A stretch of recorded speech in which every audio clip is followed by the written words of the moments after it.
और चलो आपके सामने जेई 2023 का एक क्वेश्चन दिया हुआ है। इस क्वेश्चन में आपको एक मेटल का सॉल्ट का सॉल्यूशन दिया हुआ है और इस सॉल्यूशन में अगर आप डाई मिथाइल ग्लाइकोजन को जब आप ऐड करते हो तो आपको एक रेड पीपीटी फॉर्म करता है। ठीक है, अब इस इंफॉर्मेशन का यूज करके आपसे पूछा गया है कि आपका इस सॉल्ट सॉल्यूशन में मेटल आयन पहचानना है। आपको मेटल आयन को पहचानना है। तो ध्यान देंगे, एक क्वेश्चन जो है, एक क्वेश्चन आपके सॉल्ट एनालिसिस से पूछा गया है। अब सॉल्ट एनालिसिस बेसिकली आप लोग केमिस्ट्री लैब में परफॉर्म करते होंगे, तो अगर आपको लैब मैनुअल का कुछ पॉइंट्स अगर आपको याद होगा तो क्वेश्चन बहुत बहुत डायरेक्ट ही पूछा गया है। ये निकल आयन का कन्फर्मेटिव टेस्ट है, यानी निकल आयन का जब हम टेस्ट करते हैं तो निकल आयन में जब हम ऐड करते हैं Na+2 में DMG, डाई मिथाइल ग्लाइकोजन को हम शॉर्ट में बोलते हैं DMG। तो जब निकल में डाई मिथाइल ग्लाइकोजन को ऐड किया जाता है तो एक रेड पीपीटी फॉर्म करता है, यानी इसका आंसर बोला जाएगा तो इसका आंसर होगा 2। अब ये क्वेश्चन हमारे लिए बहुत इंपॉर्टेंट है क्योंकि क्वेश्चन आपके जे एडवांस में भी आ चुका है।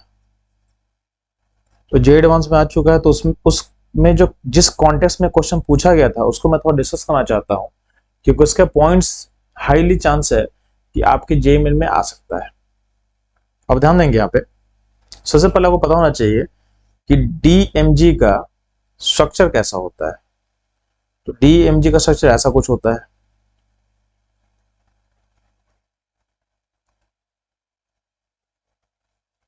यानी यहाँ पे C=N है, N के साथ OH अटैच है, तो ये आपका डाइमिथाइल ग्लाइकोजन का स्ट्रक्चर होता है। अब जब निकल में आप DMG को जब ऐड करते हो ना तो बेसिकली यहाँ पे एक कॉम्प्लेक्सेशन प्रोसेस होता है, यानी एक कॉम्प्लेक्स फॉर्मेशन होता है। तो मैं इस कॉम्प्लेक्स का स्ट्रक्चर ड्रॉ कर रहा हूं, आप ध्यान से उसे देखना। अब ध्यान देंगे, इसमें क्या होता है कि आपका Ni+2 आयन है। अब इसमें जो डाइमिथाइल ग्लाइकोजन है वो एक्ट करता है जब बाइडेंटेट लिगेंड। तो ध्यान देंगे, जो N सेंटर है आपके DMG का, वहां का जो लोन पेयर है वो लिगेंड की तरह काम करता है, वो लिगेंड की तरह काम करता है। तो यहां से इसको निकल को मिलेगा डोनेशन।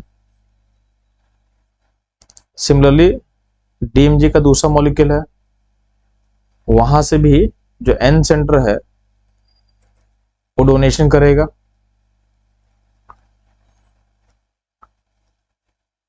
तो चूंकि लिगेंड आपका बाइडेंटेड है, इस प्रोसेस में क्या हो रहा है, आपका रिंग फॉर्म कर रहा है। अब इस रिंग को हम बोलते हैं, जो रिंग फॉर्म कर रहा है इस रिंग को हम बोलते हैं चिलेट रिंग, और प्रोसेस को हम क्या बोलते हैं, चिलेशन। इस प्रोसेस को बोला गया है चिलेशन। अब ध्यान देंगे, जो DMG के पास जो OH था उस OH को अगर हम ड्रॉ करें तो ध्यान से देखना, यहां का जो N के पास जो OH है तो यहां का जो OH होगा और दूसरे मॉलिक्यूल का जो O है वहां से H को निकाल कर नेगेटिव बन जाता है, और यहाँ का H और यहाँ का O में H बॉन्डिंग फॉर्म करता है, यानी यहाँ पे बना हाइड्रोजन बॉन्डिंग।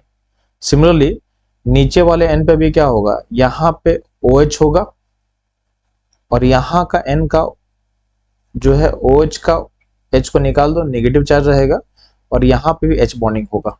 यानी यहाँ पे भी 2 रिंग का फॉर्मेशन हो रहा है थ्रू हाइड्रोजन बॉन्डिंग। तो इस फिगर में आप टोटल देखोगे तो आपके पास कितना रिंग है, टोटल आपके पास 4 रिंग है। कितना रिंग बना, 4 रिंग। तो इस 4 रिंग में 2 रिंग बन रहा है ड्यू टू चिलेशन। चिलेशन क्यों, क्योंकि बाइडेंटेड लिगेंड है।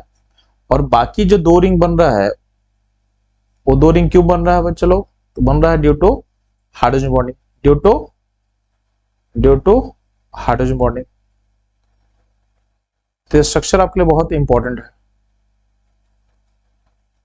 अब ध्यान देना, इसमें अगर आपसे पूछा जाए कि Ni+2 का हाइब्रिडाइजेशन क्या होगा, तो ध्यान सुनना, चूंकि DMG इस केस में एक्ट कर रहा है जैसे स्ट्रॉन्ग लिगेंड, तो इस केस में जो हाइब्रिडेशन होगा तो निकल +2 का जो कॉन्फ़िगरेशन देखोगे तो ये होगा 3D8 आउटरमोस्ट कॉन्फ़िगरेशन रहेगा।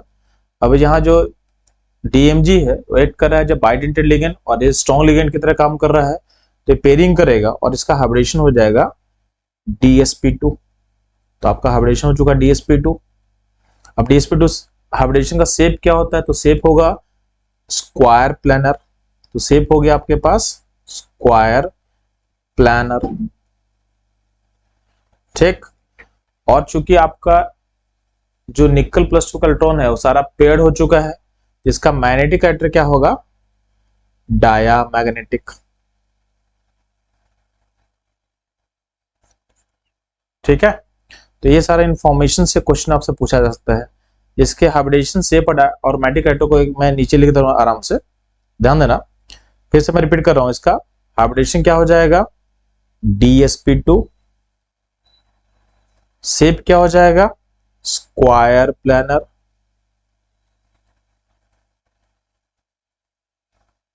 और इसका मैग्नेटिक कैरेक्टर क्या होगा डायमैग्नेटिक। तो ये स्ट्रक्चर आपके लिए बहुत इंपॉर्टेंट है एंड आपके अपकमिंग जेईई मेन के लिए किसी न किसी फॉर्म में आने का हाई चांसेस का है, ठीक है बच्चों लोग। तो अगर आपको कोई और भी डाउट्स है तो आप उसे अपने यूट्यूब के चैट सेक्शन में पोस्ट कर सकते हैं, मैं ट्राई करूंगा उसे as soon as possible solve करके अपलोड करने का। तो बच्चों लोग मिलते हैं हम लोग नेक्स्ट क्वेश्चन में।